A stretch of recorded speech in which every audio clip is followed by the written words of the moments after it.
I think my stuff is broke. Oh, it says 720p. I thought it was 1080. Oh, and the design is wrong.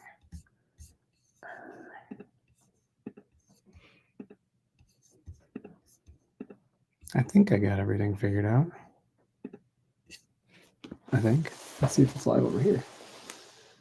And hopefully my mic isn't broken. Oh.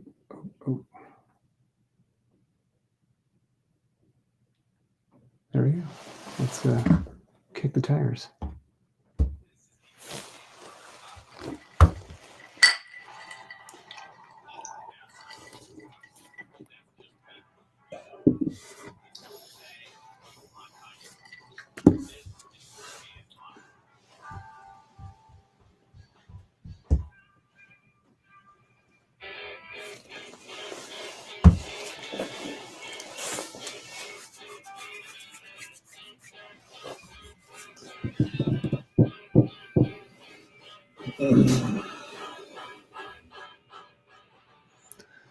Welcome back to the OKS Hunter podcast.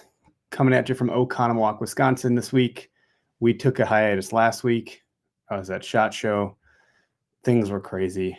I think you and Derek were going to take over. And life is just wild, dude. Yeah, you were really sick. You were down for the count. And I'm still suffering, so I apologize up front for all the coughing that might occur. Yeah, and so the mute button's a little far away for you to reach. So I can mute it for you. It's good stuff. Anyway. We're presented by Nosler. They're our presenting partnership. It was really cool to see them at SHOT. Got a nice dinner together. Got to hang out at their booth. Got to drink all the Red Bull and talk about some things for this year. So very exciting stuff for sure. Check out Nosler.com. Be sure to use code OHP. Save yourself the money while you're at it, just because why wouldn't you? And OHP is really easy to remember. You know what that stands for? It stands for OKS Hunter Podcast, simple just to enough. Make it clear. I'm Eric, one of the hosts of this show, one of three. We got Mr. Greg Tubbs over here. Thank you. And typically Derek is with us, but his wife is sick. So he's out tonight. Stuff is going around. That's how it goes this time of year. It's crazy. We have other partners. Spartan Forge. Use code OHP. I can't even say my own code now. They just added new features again recently. I did see Bill at SHOT, so it was good to see him for a little bit. We chugged beer together. That was nice.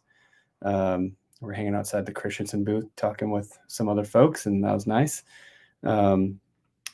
Latitude, another great partner of ours. They just put up a note that better buy the Method 2 while you can, because you're seeing the taillights of that. They've improved it, so the next gen is coming out.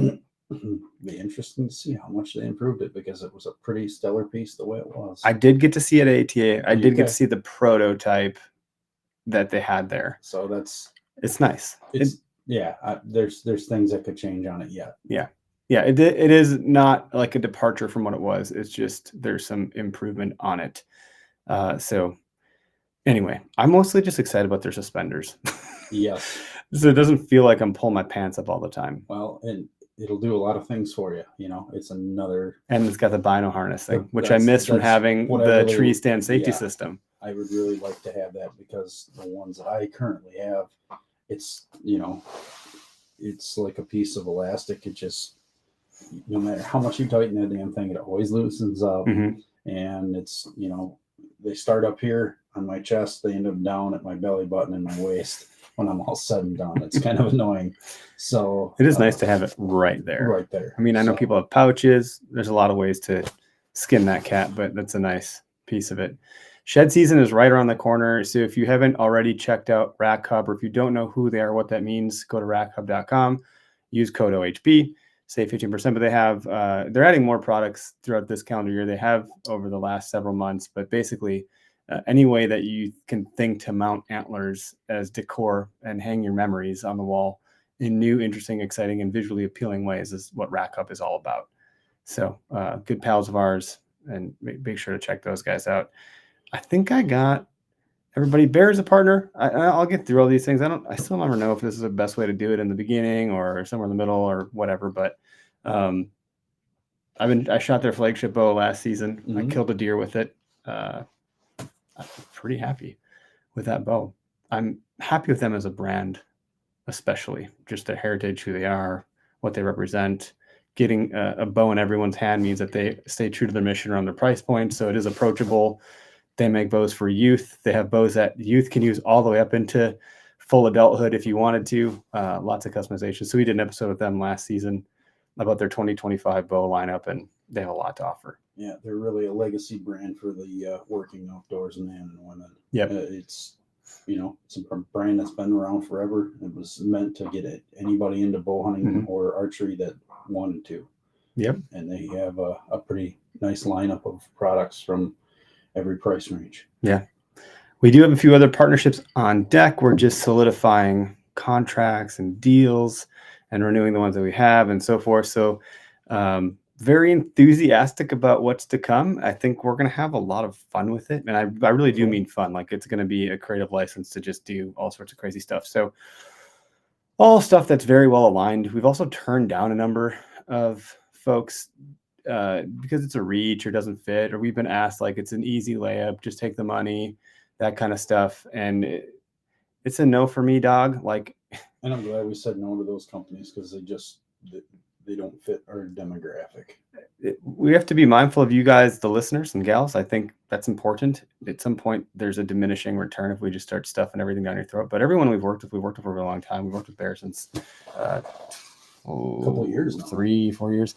We've worked with Latitude since 2019, Spartan Forge since 2019, Rat Cub, this will be their second year, though I've known TJ in other endeavors, so like not new to working with him himself, but the brand is on to, like, we have these partnerships that seem to last a long time, and that's exciting. Nazar, this will be their second whole year with us.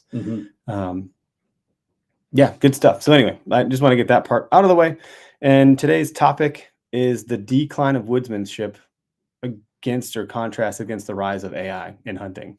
And you might not think AI plays a really big role in hunting, but let me tell you, I think it does, and it has been, and it will continue to do so. I can see it as a learning tool to shorten the learning curve, but at the end of the day, and you might have seen a product at SHOT Show that might say otherwise, it's still not gonna kill your deer for you 100%. It's still not the hunter pulling the trigger or tapping the release. That is my probably biggest, like, if I were to have a defensive stance, that would be it. Not that I'm defending AI, because I'd be fine without it. Just give me my basic tools and let me go play in the woods.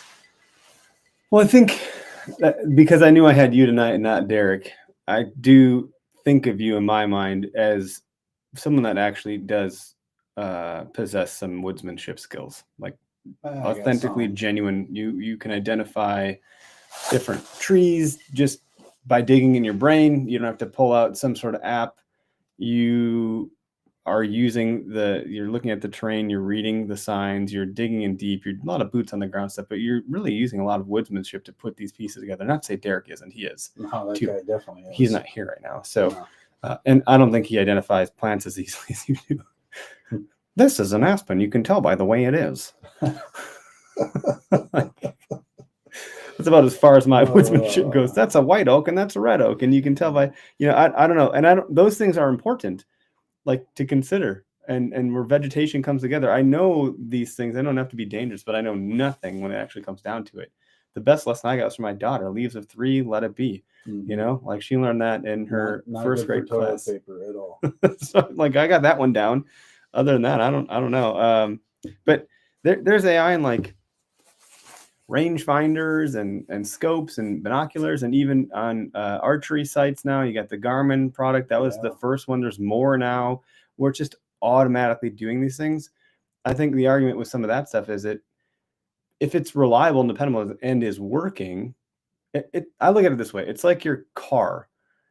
If you have a manual roll down window, which I don't even know if those exist anymore in cars, versus an automatic, the more they're in work trucks, to be honest with you, the more things that can fail, the more things could fail. Like, I don't know how to say what I'm saying. Like, if there's a bigger margin of error. Yeah, if it fails, then you have nothing to use. No. Now I can't roll my window down at all. If my Garmin runs out of battery, now I have no way to range at all or to like put the sight pin on the animal. Now it's Without practicing a scenario where that happens. you don't have that ability. But if my pins, let's just say like the I don't know if they make of light that comes through the little what is the material? It's fiber optic. The fiber optic tube that lets light in.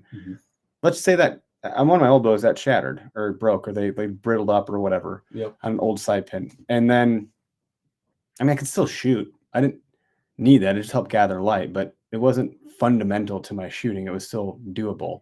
Maybe not in low light as good, but no. But if I had a new piece of technology and it failed because it's too cold or I didn't charge the battery or I didn't replace it or something like that, now I have no way to operate it. One would be very frustrating because you spent, we'll say $1,500 or more on, which is basically that's a good point. A boat anchor. So I'd be pretty upset with that.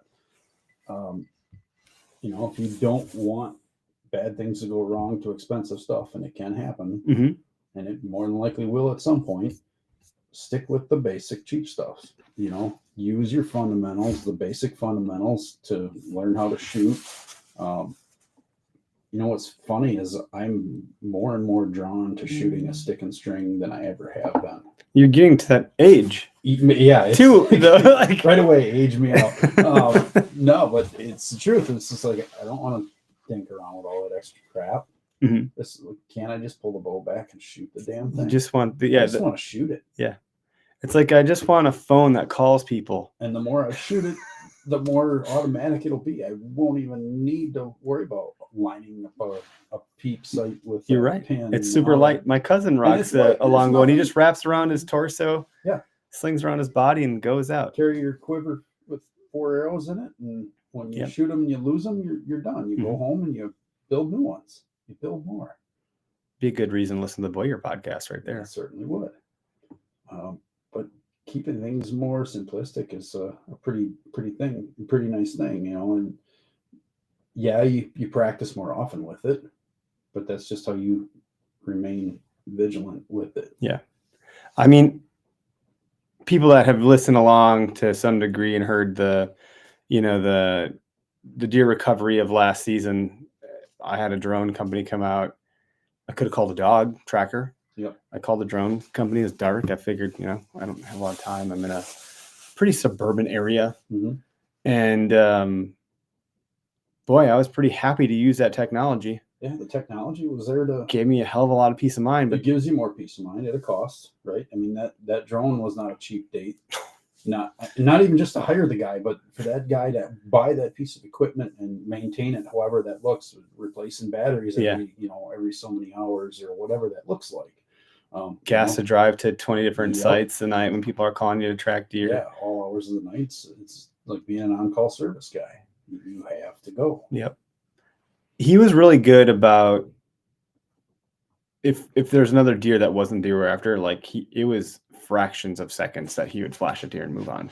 Yep. He wasn't, and there was a big deer that he flashed in an open field, and we're like, whoa, nope, can't. And he moved right on. Yep. We're like, you should go back, joking. He's like, not happening, fellas. No. So he was really good about that boundary of that's not what we're here for. Those flashes of seconds, I can't unsee those. I still saw it. I still had a concept of what was where, how it was all coming together. That's not AI. There is AI componentry baked into the software tools of that stuff. I don't know that anyone's using it. I have no proof points of that whatsoever, but I know that does exist as a technology feature, that it can interpret terrain and help distinguish bedding, travel corridor, yada, yada, yada. Yeah, AI has learned the way of the whitetail. Yeah.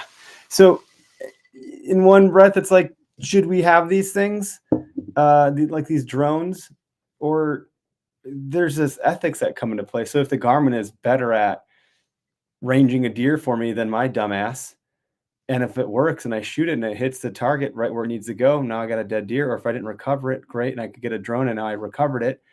This is not so black and white. It's like we want our cake and we want to eat it too. There's a lot of gray area with all of this stuff. Knock it until you knock it until you need it. It's like my daughter's like, I'm not going to eat that. I don't like it. Well, how do you know you don't like it? You've never even eaten it before. Well, I don't. When are you going to try it?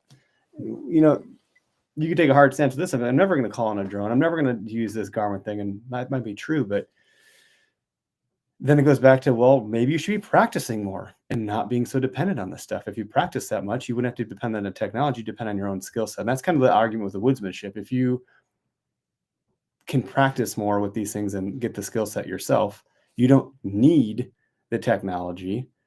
And that, I think that's kind of where, I don't know, it's in 20 years, we'll look back on this episode. Never, maybe will be 2025. Like, wow, we thought we were like really into the shit then. Like, wait till 21 more years. Like, how many more regulations and laws are going to exist to block this stuff out? I think at some point it gets to be too much and it starts to question fair chase.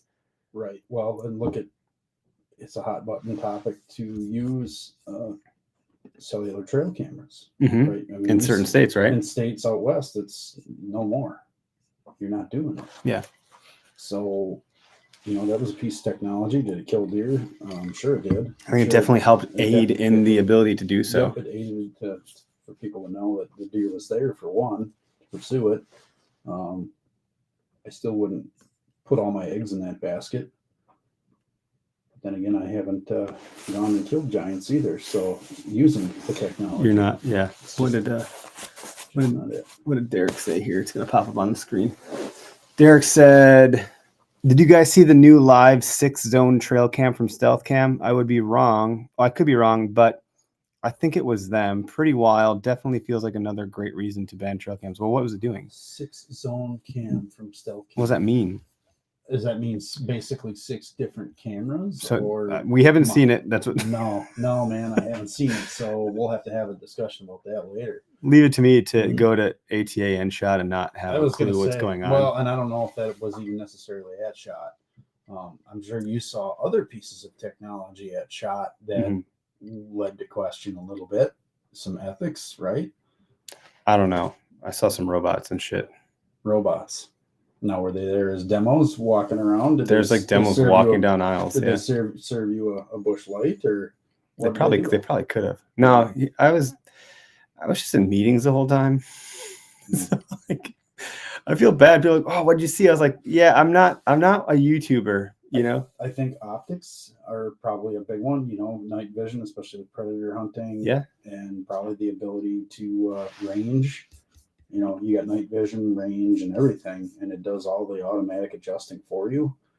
I think that's a pretty interesting piece of tech. Now, for removing predators, that's great. Mm-hmm. But you know, I'm sure there's some poaching piece of shit. Yeah, there's people out there that'll poach with that stuff. Yeah, that's it. Unfortunately, someone is always going to take advantage. So Derek's talking about it right here. You got it up on the screen. It said it's a 360-degree trail cam. Okay. So yeah, and Moultrie had kind of something similar. I don't think it was 360. It might have been 180 or something like that. But they had one where the lens would actually move. The sensor would track or something, and track and then move. But I would imagine that thing ate batteries like crazy. Well, there's the Insta360 camera that's now kind of, I don't know if they're competing with GoPro or what that. I doubt it's gonna take a long time for anyone to take market share from them, but it's a really cool camera. I see a lot of people using the 360 camera where you can zoom into still a really good resolution at a regular 1080 or 1920 by 1080, but it's got that 360 view. This sounds great. Like, here's the thing. Some guys love their gear and their tech, and there's people that will certainly take advantage of it to the letter of the law that they can. Mm-hmm. And you can't tell me that it wouldn't be cool to use a 360 trail cam, because now you're gonna worry about, did the deer walk behind the tree? And you know they do. Of course they know. Now you freaking know. All you gotta do is walk around that tree, and you will find your sign on the backside of that camera, to the left of it, to the right of it, just out of field of view. Yeah. You always will. And this stuff's just so it's starting to. There's something called Moore's Law. If anyone knows what that is, maybe I'll do a Google search and just try and enlighten some people here. Moore's Law of technology. Basically, it's talking about technology lives on an exponential curve. So it's talking about the fact that, you know, for the longest time, we've been on a very linear line of how technology reaches adoption. So like when the telephone came out, it took a lot of time for it to reach full adoption by the masses. When the automobile came out, it was like 1913 to 1923 or something like that. In 10 years, it was like full adoption. Now, when things come out, they get full adoption like very fast, within a year or less. And a lot of that's because of the smartphone and the internet and all that stuff. And so what he's stating is, at some point, our ability to adopt technology is going to be outpaced by new technology coming out. So I'm not going to buy the iPhone 20 because tomorrow a 21 might come out. Right. So you get this new paralysis that happens where you don't want to buy stuff because and so then we can't even learn it as fast as it's coming out. We're starting to see that with AI right now. I don't even know everything AI can do. It's happening so fast. I can't even learn it faster than it's evolving. We're being outpaced by the rate of change. So because of the rate of adoption and the rate of change, the legal system is a pretty slow moving entity. And we think about government and bureaucracy and DNRs and things like that, Department of Natural Resources, their ability to like write laws for a 360 camera as a cell cam, it's going to take a minute to get there. Yeah. But it has to call into question ethics, fair chase. All of these things have to start to come into play. And so like this happened with Bird Scooter. They came out and they were adopted faster than the cities could regulate them. Mm-hmm. And they had to be regulated because people are dying. They're getting hit by cars because there's no infrastructure to handle the damn scooters. Now it's a thing. Now they're out there. Now people use them. I don't know if they're called Lime, or I've never used one of these damn things, but at some point the government is going to have, not just for a money grab, I know that's part of it, but also for things like infrastructure. What is this doing? What are the implications? How are we understanding the impact on the ecosystem and the habitat and the animals and the herd and the hunters? And how is that impacting the number of deer shot and killed in a season? Is it going to go up exponentially when we start putting 360 cams everywhere? I don't know. You know? I don't know. I mean, we got cell cameras out there, and there's still, according to, our Department of Natural Resources, too many deer. Mm-hmm. So did it kill the deer? No, it didn't kill the deer. Mm-hmm.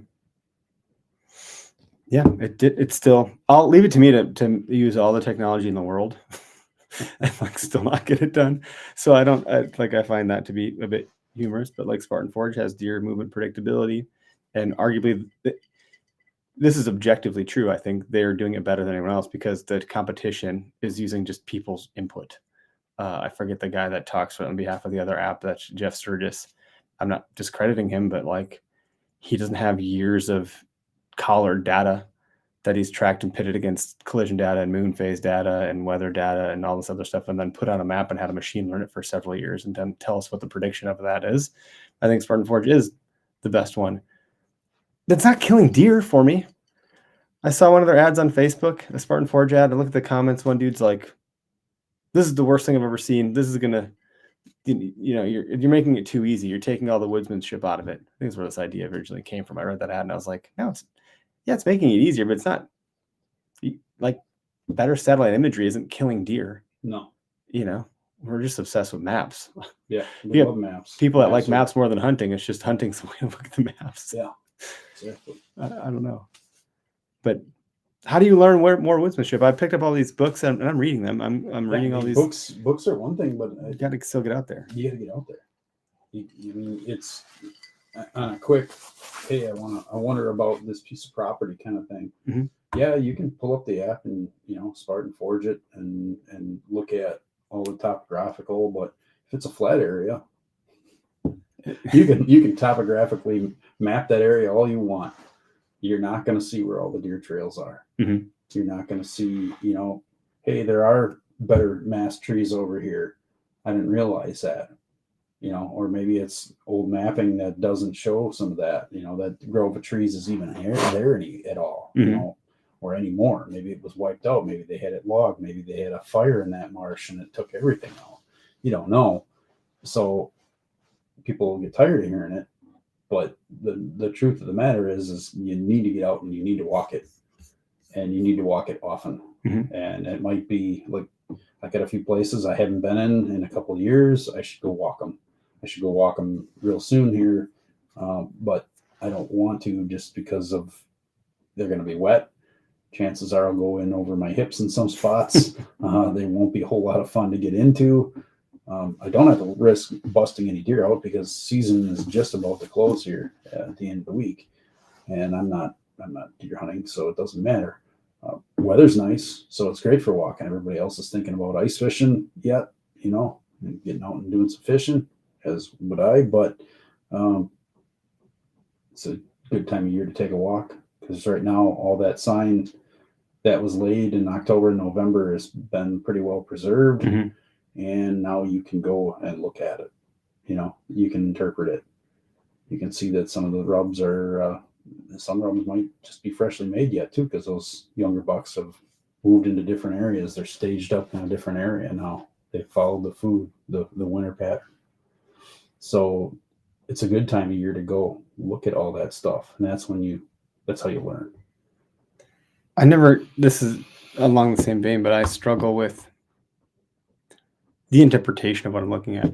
Yeah. If you don't know, not necessarily if you don't know what you're looking for, you're not going to find it. But if you don't have enough experience with hunting seasons and how sign gets laid down and what to be looking for, and I still don't to the nth degree. But you have this right here in your hand. Yeah. It takes pretty good pictures and videos.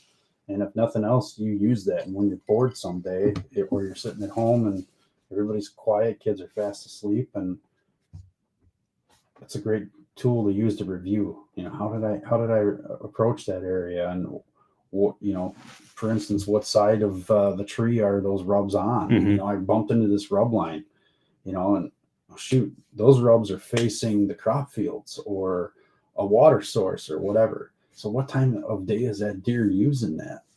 It isn't that the more years I hunt, the more fine-tuned it becomes. I remember when I first started hunting, I was like, oh, a rub. And I was like, that's deer sign. We're good. We're in the stuff. I didn't have the wherewithal or the experience to know, like, is that a signpost rub? Is that a rub line? Or as Derek likes to call now, which is not the same thing, a separate thing altogether, rub cluster? Is that part of rub cluster? And then to your point, which direction, which side of the tree is being rubbed would indicate which direction the deer is walking. And if that's the direction he's walking, then you can figure out where did he come from. Yeah. And when did that sign happen? Was it at night or in the morning? Where are the tracks coming to and going from? There's usually several paths or tracks or trails out of a bed. Which one is for which wind? Right. And that's like, there's so much to dissect. There's a lot to dissect, and you're never going to get it right every time. And it's going to put you in a ballpark, and you just got to, of course, you got to take a swing at the pitch. And every now and then you pull a Jake Bush and you're like, he came down this path at 742. And I picked the right one. For me, that's going to be a bit of a gamble. Like, right. If I can even get to that point, but that's woodsmanship. It's taking this time to be out there, put boots on the ground. We all have it. You just learn and interpret and continue to take it in. And then it's kind of like you sit at a craps table long enough. I was just in Vegas, so of course is my reference. And I can't game that at all, but if I'm watching long enough, I can start to see how the bets are being placed, where they're being placed, what this bet means, how you play the pass line or the not pass line, or how you play the field or whatever it is. And then you eventually get to shake the dice, and you get to play, and you get to place your bet. At some point, you got to go shake your dice, play the damn game, and go place your bet and throw a sit at a spot and actually hunt it and see, did you interpret it well enough, long enough to have it work out?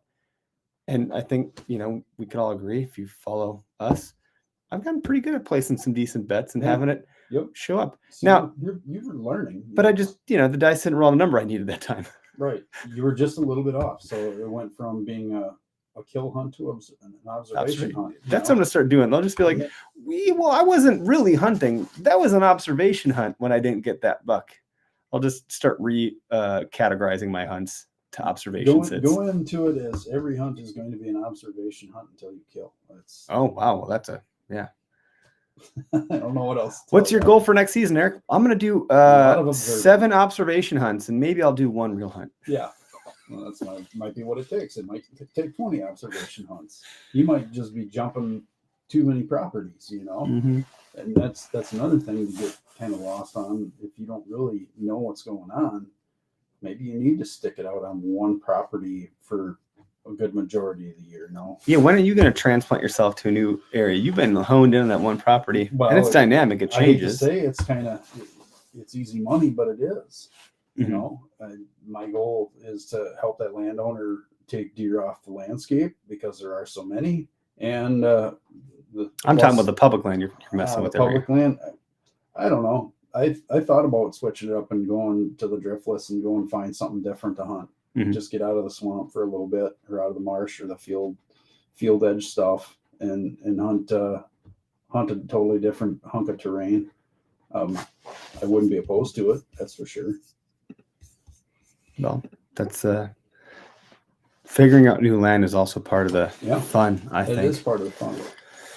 It's totally different. What works somewhere doesn't work somewhere else. I don't know, different deer herds, different deer terrain, different. Yeah, I mean, going from the Northwoods, I hunted the Northwoods during gun season. I learned a little bit more about how to hunt topography. Now, granted, it's not as crazy of topography as the driftless area is by that standard, but it's it is definitely different. You know, things are more food driven. Thicker edges and clear cuts and all that fun stuff. And I found a little bit of success, you know, made plenty of memories and filled a few deer tags and brought home venison in years that were pretty lean. And then I've had plenty of years too after that where just was striking out. You know, maybe that piece of property, that piece of public that I hunted a few years in a row, they logged off and new pressure came, you know, more people were hunting it. They allowed ATVs in it, whatever. I mean, things change. And if you don't get up and scout it to see that, you know, you leave it alone for 5 years and just come up and decide, well, I'm going to try and hunt, you know, the island off of whatever road and back in this thick stuff. And you get in there and they must have had a windstorm. The trees are gone. There's no trees left on this island. It's thicker than it ever was. And yeah, the deer are using it. You can see sign, you can see trails. They're not using it the same. So now what do? Do I hang in here? Well, if there's no place to hang, I can't get a vantage point to make shots in here, ethical shots. There's no point in going in here. So guess what? I'm starting over. That happens. You got to just keep rolling with it. And either you're going to succeed and get lucky, or you're just, you know, it's going to be a continuous education and a lot of alone time to think about it. I like the idea of new properties, but sometimes old is new. And as you evolve as a hunter, maybe you have, let's just say you have 5 to 10 seasons under your belt since a property you hunted in your first 5 years. So maybe year 2 you hunt a property and you haven't hunted that property since year 2. Now you're in your 10th year of hunting, or 10th season. As a hunter, you've learned so much stuff. You now have all these skills, tools, thought processes. You've learned all this shit. It's kind of like reading a book for the second time. You're going to read the book way differently than the first time you did, because you've covered it before, so you have an opinion of it, but you've also evolved so much. So now you could probably go back to that property and like, you might see it. Has changed. You might see it in a whole new light with all the new skills you have. And I don't know how many times, like, I've heard podcasts when I was starting to like kind of take deer hunting quite a bit more seriously. And I was like, ooh, where I hunt out west in the part of the state of Wisconsin, like, I'm going to hunt it this way now. Or I'm going to check that part out. I never even considered these things before. I didn't understand half of this shit. And lo and behold, I just get lazy up there and just do the same old thing anyways. But it's also the big orange blob is out and there's just hunters on every ridge. So like still hunting is not an option out there in my mind without disrupting everyone's hunt. But that kind of stuff is really exciting. There's properties that I haven't hunted for probably 10 years. They're probably just as crowded as they ever were. I don't know that I would say they're more crowded or not. I think land kind of holds people and they come in. It's like having a party. Yeah. Some people come in, some people go, some people stay there the whole time, but ultimately like people are cycling through things. And to that point, when you and I hunted the public land out in your area 4 years ago or whatever it was, I saw a whole bunch of bucks and you saw 0. Yeah. We were not far from each other. No, it's just we were very close. So the subjectivity or the opinion of like, I saw no deer and I saw, but we're on the same damn property within a football field length of each other. And we had 2 very different types of hunts or experiences. Just the cover. So sometimes you just don't even know. Like just because you're not seeing something doesn't mean they're not there. Just because you're not seeing signs, there's all these variables. Deer hunting is really ridiculous. So all you need to do is get a damn drone and they'll tell you everything. But hey, I had the shit out of that thing. Oh my gosh. But it wouldn't be as fun if you had full range to go and do that. If they said, no, you can use a drone, go figure it out. It's like you get the cheat codes for the game. You type up, down, ABB, whatever, and now you get the whole thing. It does take the fun. It would take the fun out of it. And for that matter, ethics, but it just wouldn't. It's not the same if you don't earn it. I'd rather work for something and earn it and then have the reward because of the work I had to put in to get it. If you just get it, that's why I don't like 5-fence hunting. There's a time and a place, and I think a number of people do that, and I'm not going to totally go against them, but it's not for me. I won't say ever, because maybe I'll get paralyzed in my life and maybe I'll be the only thing I can get away with. I'm not sure, but I've never been drawn to a high fence hunt. I've never been into like, I'll pay you money, a whole bunch of it, to stack the odds in my favor to a degree that it's almost guaranteed that I'm going to kill a deer of a caliber I have no business killing on public land. Like, and that's not even private land versus public land. That high fence hunt's a whole different thing altogether. Right. And I feel like at some point with all this technology, if it goes unregulated, we'll get to a point where that is possible for more people than not, that you could have a hunt where you're getting something almost every time, or something of a caliber you're really after, because it's just the barrier has been reduced to be so low.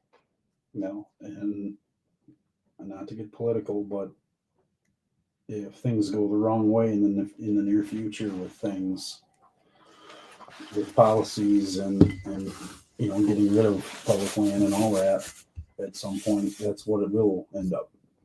It will be, you pay to play. If you can afford it, that's what you get to do. Yeah. Then it becomes a pay to play. Yeah. Mm-hmm. There is a caller. I think it's Daniel. You're live on the show. Can you hear us? We can hear you. Perfect. Good to go. Hopefully our listeners can hear you as well. I imagine they can. We've tested this out too many times, so hopefully it's working.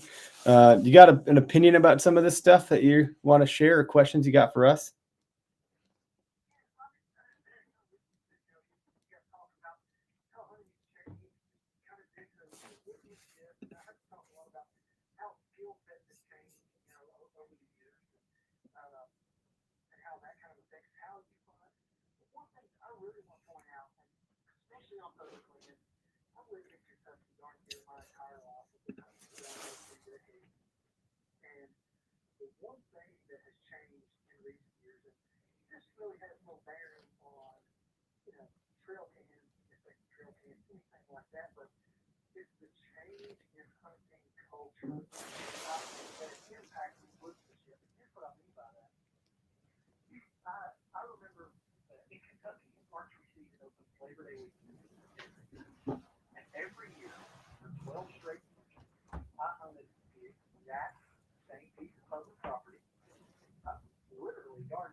I harvested deer opening weekend every year on the same piece of public. Now, the one thing that allowed me to do that was I would take a kayak the lake, and get to areas on these WMAs where other hunters weren't, right? Nobody's there. They're not going to park up here and hike down into this area that's like 2.5, 3 miles, when it's still 80 degrees outside. And so I would kayak in and was successful for over a decade. Well, I remember in that specific year after what I'm talking about, 12, so the 13th year, I remember kayaking in, and I get over across the lake onto this WMA, and there's another kayak there. And I'm like, oh, that's the first time I've ever seen that, right? That's the first time that I've seen anybody go to that extent. And so I get back there, and I'm hunting, and oddly enough, for the first time in over a decade, I don't see a deer that evening, not a single deer. Well, with that said, I'm getting out just a little bit before daylight. There's a long way to go, so I'm not going to sit until dark. And I hike out, and I make it 60 yards out of my tree, and I hear a whistle. There's another guy in a saddle 60 yards away up in the tree. And so I tell you that story just to kind of say this, right? And make this statement. The culture of hunting, and especially on public land, has significantly changed in the last decade and a half, 2 decades, where there are hunters out there that are willing to go the extra mile. There are hunters out there that are willing to go in deep, because that's the rule of thumb now, right? If you want to kill a deer, you're going to get where nobody else is. And I think that when it comes to woodsmanship and the success of deer hunting, I think that's where it's changed, is that more people are going further. More people are taking, I'm not going to say building skill sets quicker, but more people are taking advantage of the options that are out there, such as Onyx, things like that, to drop pins, to go further and try to be successful. And because of that, you have a totally new breed of hunter that comes out of the gate on year 1 or 2 more successful than hunters of the past. I agree with that. Yeah, the ability to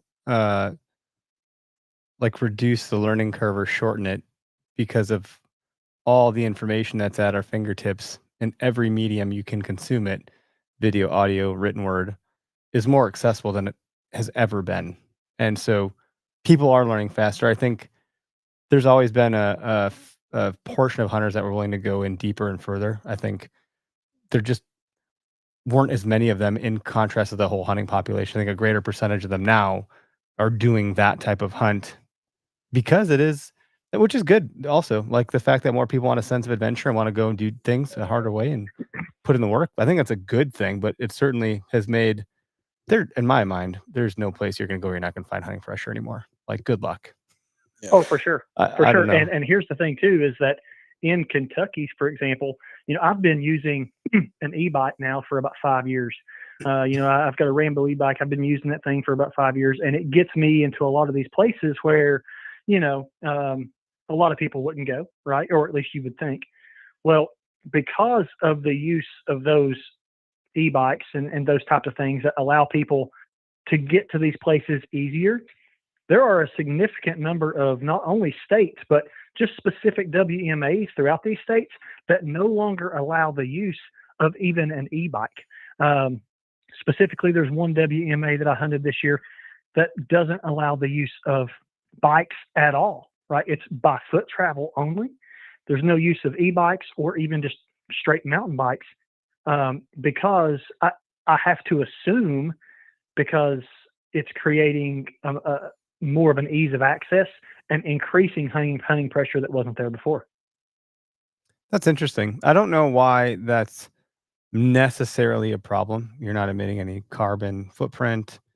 It's a pretty quiet mode of travel. You're just making yourself a little bit more efficient with your time. Like, if it's going to take 5 hours to hike back an area, it's not even that it's really you're a badass for hunting it. Like, when are you even going to get back there? How's that even going to work? By the time you get there, it's close to dark. You get an hour of hunting, and like, is it worth it? Then you got to drag something out 5 hours. Like, most people won't penetrate that deep. But if you have a means to get there, and if it's not through a tributary or a river or a stream or something like that, in a kayak or a canoe, I don't see how kayak or canoe is that much different than something like an e-bike. You're just traveling on solid ground, not waterways. And waterways, you're getting in deeper. Like, that's been a thing, and that's increased in popularity a whole bunch. There's a bigger market for it because these kayak companies have figured out how to market to people that have other needs other than fishing and just exploring. They're like, oh, let's make it so you can put a deer carcass in this thing and hold your Right. bow. And so, yeah, it's like it does harken to this sense of adventure of like, I'm gonna have an easier drag. I'm gonna get deeper. I'm gonna have a really, tranquil, time floating down this river, have all this adventure, I think. And then boom, you can make it happen maybe. An e-bike feels very akin to that. And so to say that, I feel like you'd be putting, I don't know, you're dispersing the hunting pressure a little bit more when you have additional means of access. Yep. I don't see the argument with the e-bike thing. I don't get it. But I don't know. It's like, let's make this as hard as we can for people. For what reason? Is it because it's impacting the herd in a negative way? I don't know what I don't know. Yeah, I don't see that being the case. Yeah, neither do I. Which is why I've always been so concerned as to why, those rules are becoming a thing. And even in a lot of states, because I hunt out west as well, we have states out west that you can use the e-bike, but it has to be less than 750 watts, Mhm. right? Is that due to the longevity or the distance that you can go with that, or things like that you have to think about? But I have a 500-watt e-bike that I purchased for that reason, because I want to be able to use it in states like Colorado on an elk hunt, where otherwise, if I bought a 1,000-watt e-bike, that, by the way, is much more expensive. Yeah. And when you buy the 500-watt, it's a little more budget friendly, but I can't use that, $4,000, 1,000-watt e-bike in the state of Colorado because it has to be under 750 watts. So those are things to really consider as well. Yeah, it's fascinating. I mean, it's a very vast topic that we're talking about, and it's not so controversial that we're going to get people calling in pissed off that we're not debating broadhead types, mechanical versus fixed. I'm not trying to piss people off. I'm just generally curious. So I appreciate the call a bunch. There is another caller behind you, so we'll bring him in next. Is this your first time calling into the show? For sure. It is, yeah. Yeah, been a long time follower, first time calling in. Great. It's great to hear from you. Thanks for calling in. Thank you. Awesome. Talk to you guys soon. Thanks for having me. You bet. Bye. Next caller is out of Wisconsin, and I see a name. The transcription, I don't think, got it. Who do we got? You're live on the show. Oh. Hey, how's it going? This is Jim Watson. Hey, Jim, how you doing? Hey, good. I was just calling to let you guys know that I'm tired of Eric being in the state. Every big buck I get on camera, Eric is always shooting all my big deer. Hats off to the OKS Hunter crew. Bunch of killers out there. Is this? It doesn't sound like any Jim Watson I know. Really? Do you know a Jim Watson, Greg? No, I don't. Sounds like it, the voice. No, the voice sounds familiar. So I wonder. You sound like someone else I know. Oh, no, sure. But thank you guys for letting us on. We just want to say keep doing it, and we're looking forward to seeing what this next fall has to offer. Appreciate you. Appreciate it. That sounded like a work colleague. I'm gonna go cross-reference his phone number and see if that's who I think it was. What an unsuspecting pranking name to use. If your name really is Jim Watson, Jim, I apologize. But if it is who I think it is, I'm gonna just be like, "What the hell?" and just say who you are.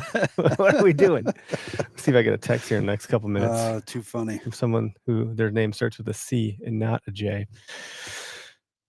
Yeah, that's a good question. About you didn't think about e-bikes. That's another thing. But no, I mean, I don't it's see another the problem. I also could see a potential argument against them. Like if I'm going to the woods, it's to be still, it's to slow down. Why am I speeding through things? But if I'm trying to freaking get somewhere deeper, yeah, I don't know. A kayak or an e-bike, we're allowed as long as you're sticking to the trail. Well, people with kayaks have trolling motors. So then you would say, well, ban the trolling motor then. But you can't. But do you really want to? Are you going to take that much extra initiative to lug in the battery? I mean, granted, some guys do. I mean, there's just plenty different ways to look at this, right? Some guys might, but if it's a narrow little creek that you think a kayak's going to make it easier for you, you're not jacking around with all that. Yeah. I don't. This is I just don't have like.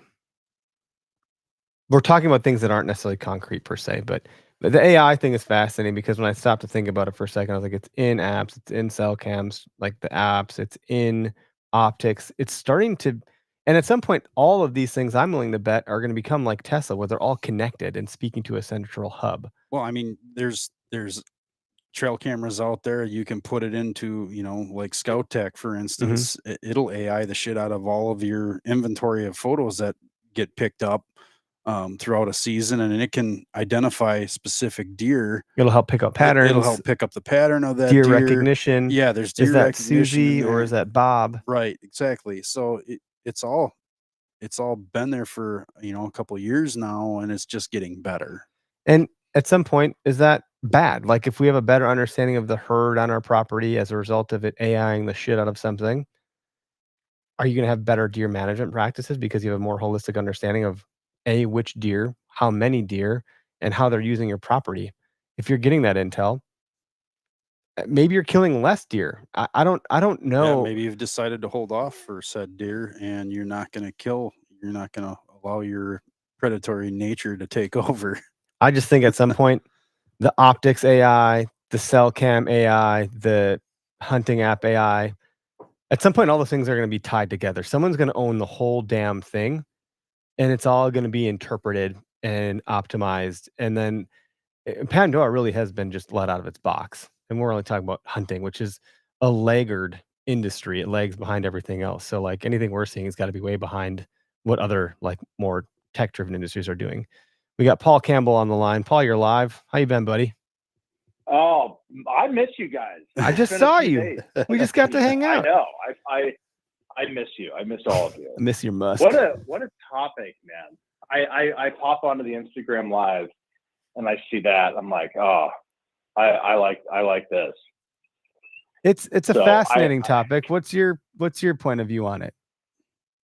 So now, are you talking about the woodsmanship part, or are you talking about? Can you kind of bring me up to speed? I saw it for 30 seconds. And I'm like, Yeah. I'm calling. Oh, I So see. Yeah, we've give been me through a the- few things. We've been talking about cell cams and apps, and we Yeah. just talked about e-bikes, which aren't necessarily AI. We did talk about woodsmanship and for a little while as it relates to just Sure. kind of putting the pieces together yourself and compounding that knowledge over the years to Yeah. do a better job. But Yeah. what I was just saying is at some point, all of these things are going to be tied to, I see a future, call it like maybe in the next 5, 10, 15 years. I don't think it's going to take long because this stuff's going to get better, faster, quicker.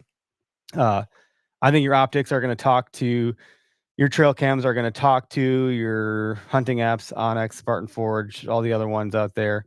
At some point, they're all going to be connected. You're going to have your major players. You're going to have your Apples and Androids of the hunting world. It's going to be Onyx versus Spartan Forge, and they're going to have their suite of cell cams. They're going to have their suite of optics and their suite of whatever the hell it is, and it's all going to converge at some point. That's what I think. Sure. No, I think you're right. I had a doctor one time tell me, he made the comment, he said, we can collect all of the data, all of the information in the world. It's the decisions that we make with that information that's really important. Right. So you can have all of these data points, all this information. And I guess it's like what you do with that and how you apply that to your hunting that, at the end of the day, it's like, it's the most important thing. But it is. I think it's scary. I think it's scary for a lot of us, right? Because it's unknown. I mean, what was it like? How long have we been using the phrase AI, like in actual, like practical terms, not just like stuff you see on a movie? It's just a couple of years for most of us, And when that comes into something that's intensely personal for people, I think that like the knee-jerk reaction is I don't like it. You know? Yeah. And it's like, are we lazy? I have this fight every year with myself, and I don't know if you guys are the same, but every year I'm like, you know what? This is the year I'm not using Onyx because I hunted for 15 years without using a mapping platform, right? Mm-hmm. Greg, how did I get out of the woods?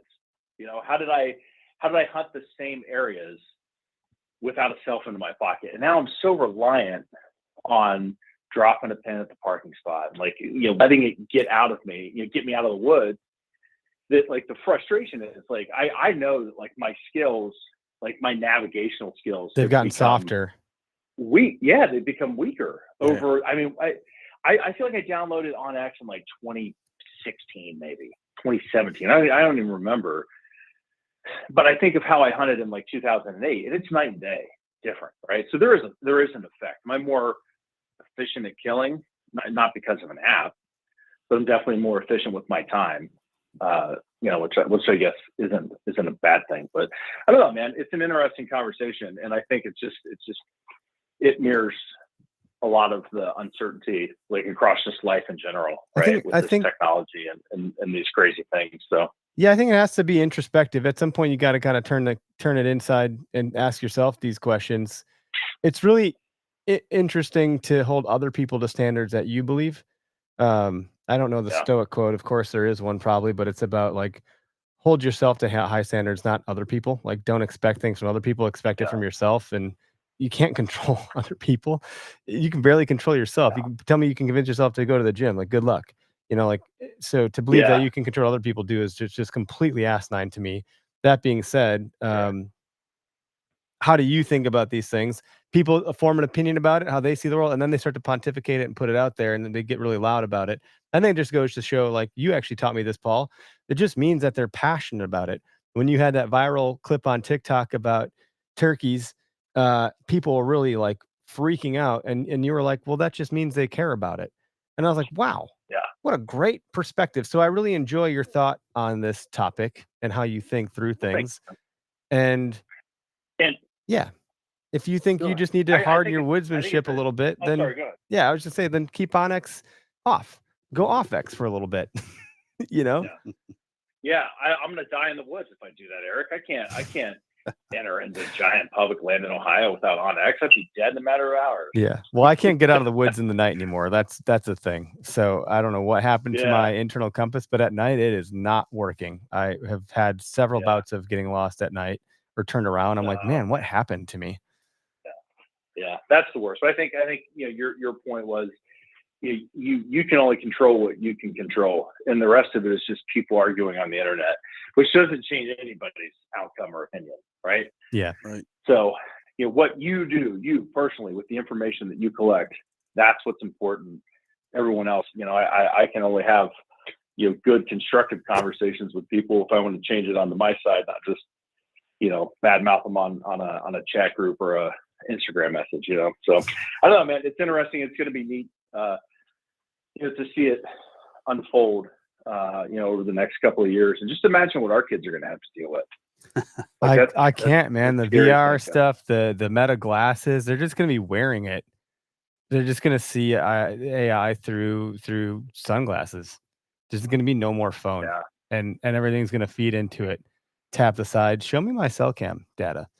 Give me my predictions and my projections for how the deer are going to travel through the area this today, based on the wind, weather, temp, terrain, and get tap into Spartan Forge real quick for me and pull all some information together. It'll just put it in front of your glasses. Yeah, that's right. That's crazy. I just read this article today. It was there was a group of kids that like high school, from the age of like 14 to 18, that had gotten rid of their smartphones. And there was a 15-year-old kid. He had dropped his phone, broke it, and there was like a delay in getting the shipping. So he went 2 weeks without a smartphone. And at this comment, it just kind of rocked me. He said the first thing that he noticed was how much more time he had in the day. Oh my gosh, you're right. How much time? This is a 15-year-old kid teaching me a lesson at 42 that I never thought. And he said once he realized how much time he had back, he had no desire to go back to a smartphone. That's great. I'm like, what? Yeah. What? Our videographer Caleb, his phone broke, and he came into Wisconsin with a flip phone. He's like, I lost my phone. I got this flip phone for now. I was like, dude, you have gone back to the Stone Age. How does it feel? He's like, it's actually pretty great. And you just you think about it. You're like, maybe I should. Maybe I should do it.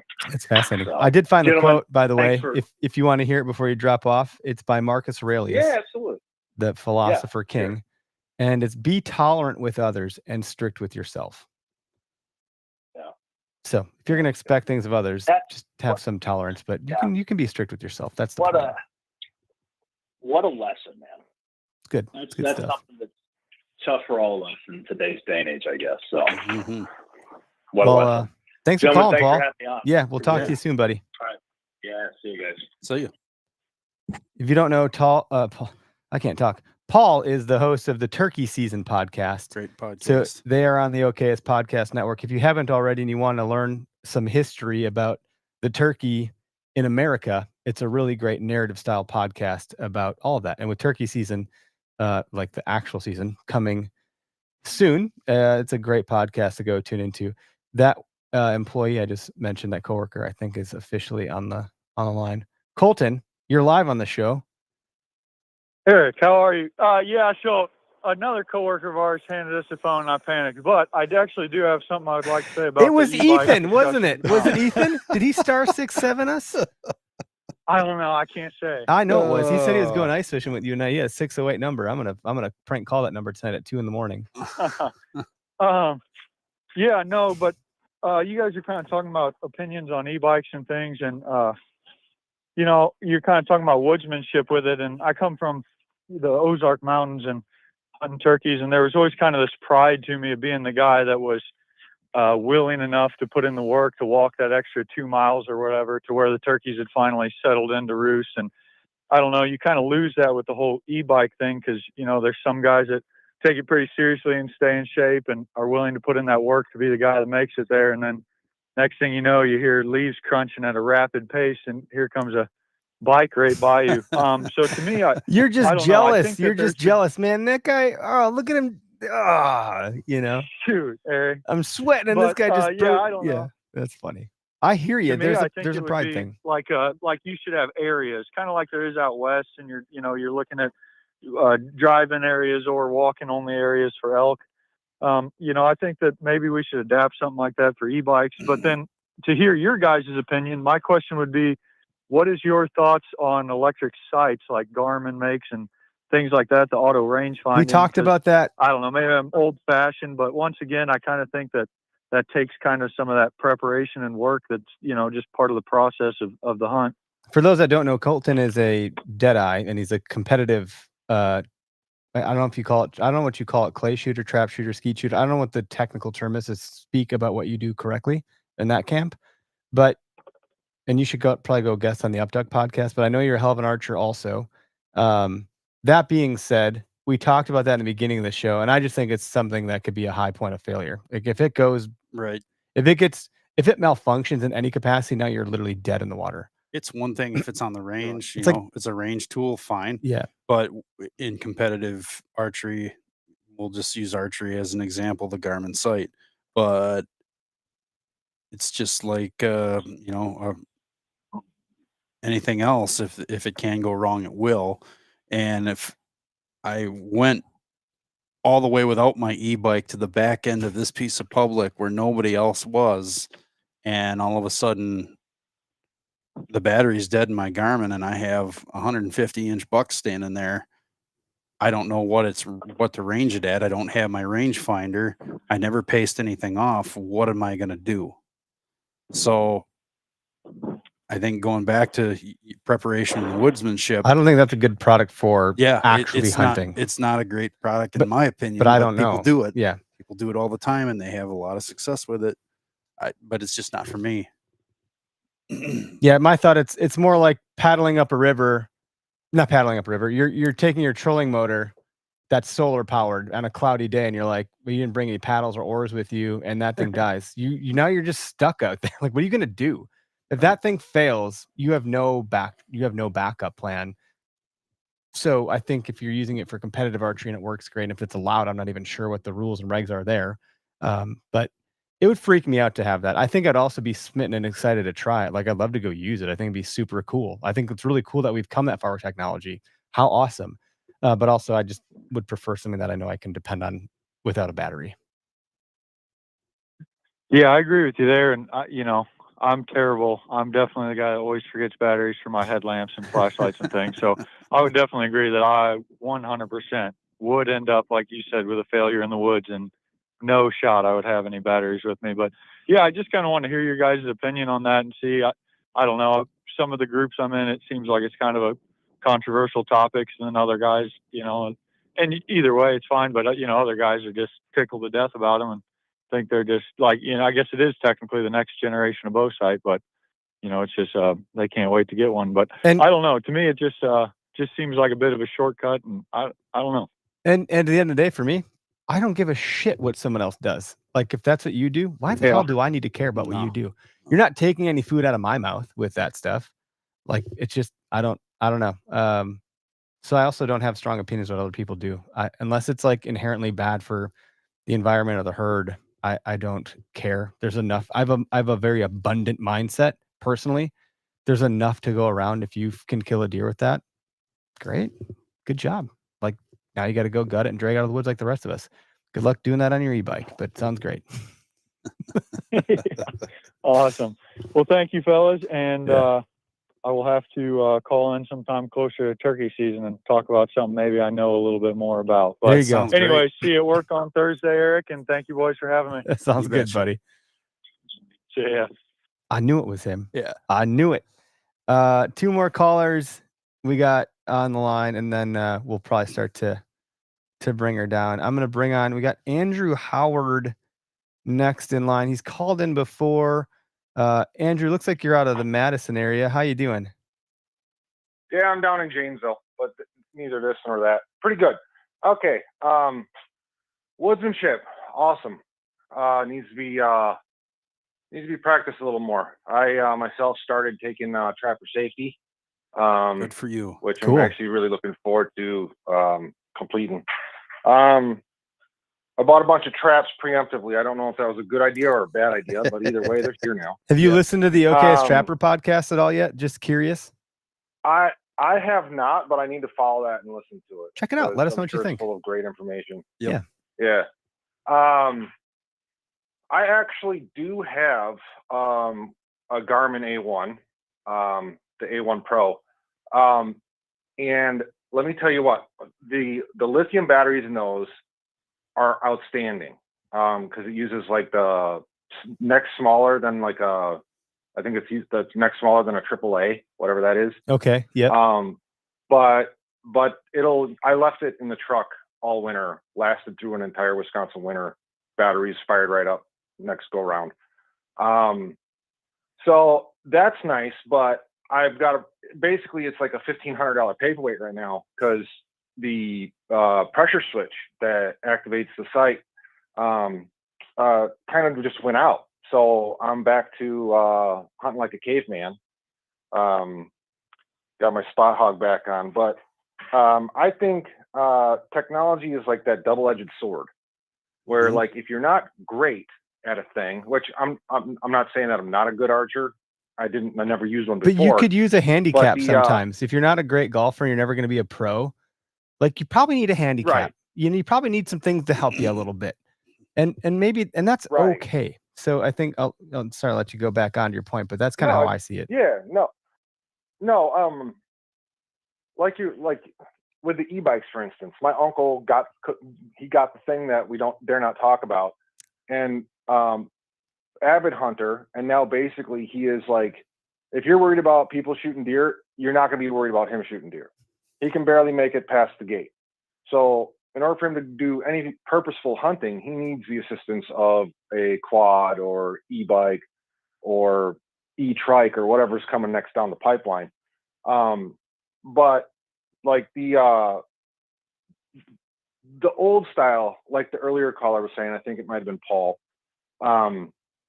The old way of doing things, everybody should have a general idea of how to do that first, or strive to know more about that, which I think is something that the newer apps and cameras don't really help you with. Is like it took me forever to figure out like a better, more efficient way to hunt, and it winds up being like one of those trees where it's like, are you hunting today? Yes, no. If yes, go down this trail.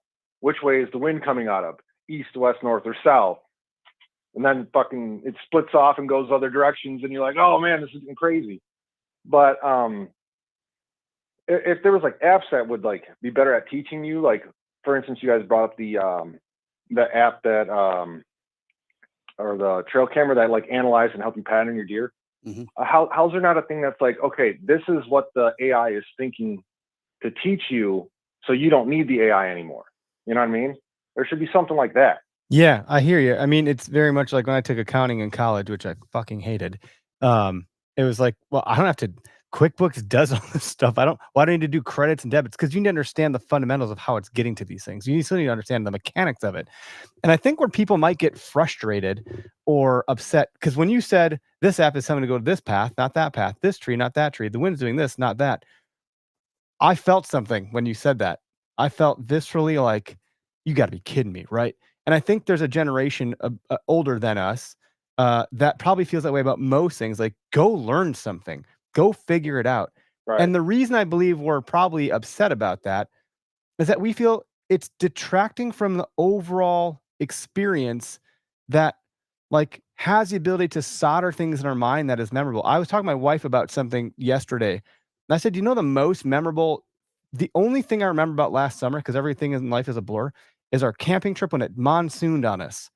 And you would think that's a miserable time. It just rained the whole time. We camped. We had 3 kids. It was miserable. It stuck out in all of our memories. Our kids still talk about that camping trip. It was so memorable.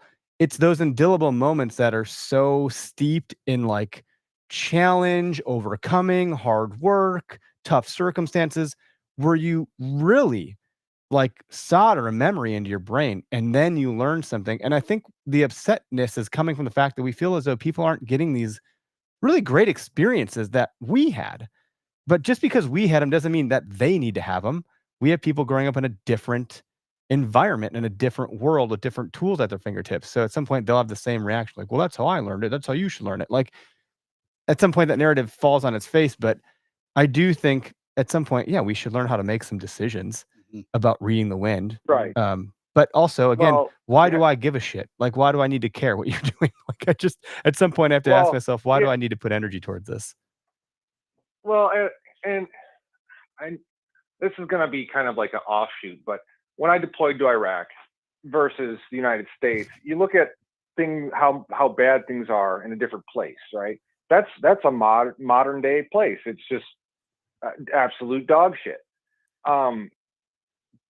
But our way of life is very fragile, and not to sound conspiratorial, but in a snap of a fingers, we could go from, oh, I don't know, all your apps go down one day, and next thing you know, you're struggling, wandering the woods in the dark, trying to find that one tree, and trying to remember how exactly to read sign, or you never read sign before, or maybe one day you got to trap a fox to feed your family or something. There's just the value of the old timey ways. I don't think can ever be replaced, even by technology. It could all collapse. Like the thing that's under you're the better most, off, yeah, the thing that's under most attack is our and grid. not use it than to need it and not have it. Yep. Yeah, our grid is the first thing that'll go. It's the easiest target. And once that happens, bye-bye Wi-Fi, bye-bye internet, bye-bye everything. And we'll be back in the dark ages. And when the reloading tables are no longer available, you better have a bucket full of range arrows. Yep. Rest assured, I'll be sniping people on my roof. No, thanks for the call, Andrew. We got one other caller behind you. And you guys have a good night. Yeah, you Thank too. you, Appreciate Andrew. it. Good to hear from you. And it's good to hear from someone that actually had the Garmin site, because we don't know about it. But he said that it had a pressure switch in it. Switch that just changes to now it sense doesn't the work. change in That's what I elevation. meant. Like now it's just sitting there. So we know who this guy is. Joel, you're live on the podcast. What's going on, buddy? Hey, how you doing, man? Doing good. What's up? You made it in the call. How you doing, Greg? Good, Joel. Good to hear from you. What's shaking? Not much. I finally got a chance to listen to it. I'm on a work trip, so I'm out in Michigan right now. So I'm in a hotel room. So I'm like, I got a chance to actually listen to the last of the end of the call. So man, I wouldn't have paused my movie to call into this show. Good for you. Yeah.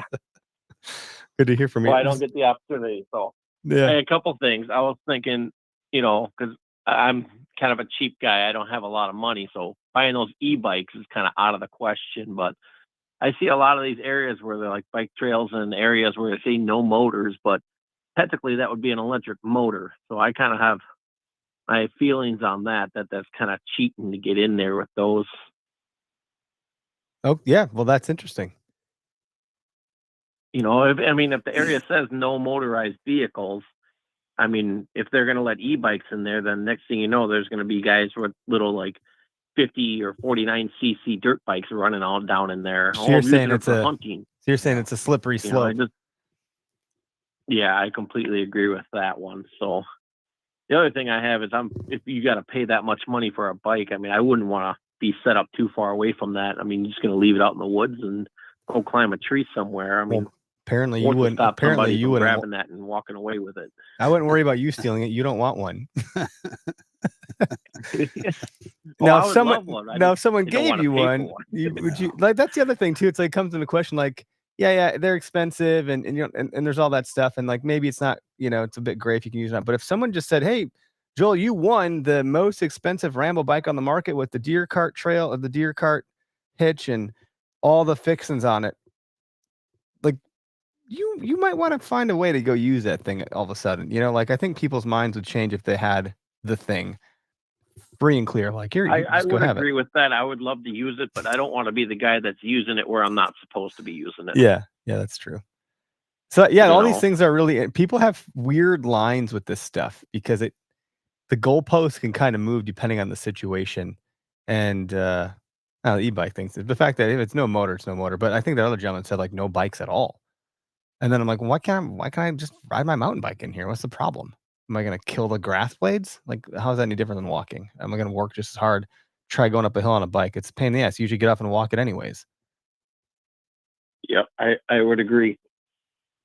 No, that's the thing. I don't even, even if I have a bike and I don't want to necessarily ride that out to the woods, because if I do get a deer, I mean, I'll have to ride back, drop my gear off, and then walk all the way back either way.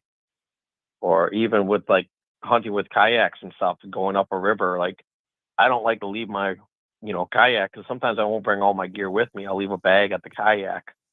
I mean, it's nervous leaving it on public land because there's a lot of people you can't trust out there. I had kids messing with my canoe this last season, and I think I probably ruined my hunt because I shouted because I could hear them, and I was like, those fuckers are going to throw that canoe in the water. Like, they sounded like middle school kids that are just bored looking for shit to mess with, and I'm pretty sure they stumbled upon the canoe and I could hear them banging around. I was like, dude, we're going to get back to the canoe and there's not going to be an oar, or it's not going to be there. We're going to see it float down to where we're at right now. So I was like, "Hey, don't touch my canoe!" And then I just saw two blurs running through the woods for their lives. It's pretty great. So that part actually made my day. Deer or no deer, that was a good part of the day. Once I scared the shit out of two teenagers, that was pretty great. Urban Pursuit. It's good that they're outdoors. It's just not good that they're doing that. I can't say I wouldn't have done the same thing at that age. It's just what boys do. You just mess with, like, they're like raccoons. They're just messing with shit. But Urban Pursuit commented. I didn't realize we were getting comments on Instagram. Someone commented over there. They don't come into the feed that I see here, and they're asking, curious to know how abundant woodsmanship is, or how much of a part of hunter safety it is now. I don't know. Yeah, it's been many, many years since I've taken hunter safety. I feel like it's a lot more lacking. I mean, I love the idea of those new sites. I think it'd be kind of cool. I mean, it's no different than when scopes first came out, or when a compound came out versus a regular recurve, I mean, they're all advantages that people call cheating, but then here they are using scopes nowadays, and here they are using compounds and crossbows nowadays. But I almost feel like it's great, because now you can have a hunter that's not as educated or not as not as experienced, and you can still make a good ethical shot now instead of winging it. But at the same time, he's still not learning the fundamentals. He's not putting in the work. So therefore, I kind of feel like he's actually losing out by having this new technology. Yeah, and therein lies the rub that I can't put my finger on. I can't figure out why we're pissed about that. Mainly because I've gotten to a place in life where I'm not interested in putting my energy into things I can't control. I can't control that person wants to use a crossbow any more than I can control how much bourbon I'm going to drink tonight. And to that end, why do I have to have an opinion about this if it's, I don't know. And so to your point, like, are more deer going to be killed with a crossbow? Yeah, I bet you they will be. Sure. But isn't that the point of hunting, is to kill a fucking deer? Like, aren't we there to kill a deer? To harvest the game and enjoy the hunt. Oh, but it needs to be hard. Well, how hard? Like, at what point do we need to go back to a stick and spear and stab the damn thing? So there's spectrums here, and there's extremes to the spectrum, and the extremes are interesting. There's middle ground. At one point, it probably does get out of hand. You use a spear, you're inhumane. You use a crossbow, you're using too much technology. So we got to just kind of vibrate in the middle somehow. Everybody gets their. Well, we all just got to go to like Tim Wells and just start spearing everything and just schlocking them, Right. Exactly. I don't know. I always see it funny when I used that crossbow for a short period of time because I was hunting. I looked at you funny. All the shots I had were within 10 yards, so I didn't have time to draw back on a lot of deer. And people are like, "Well, that's cheating. You're not even handicapped. You don't need that." I'm like, "Well, you hunt with a rifle, don't you?" Yeah. You got a scope? Yeah.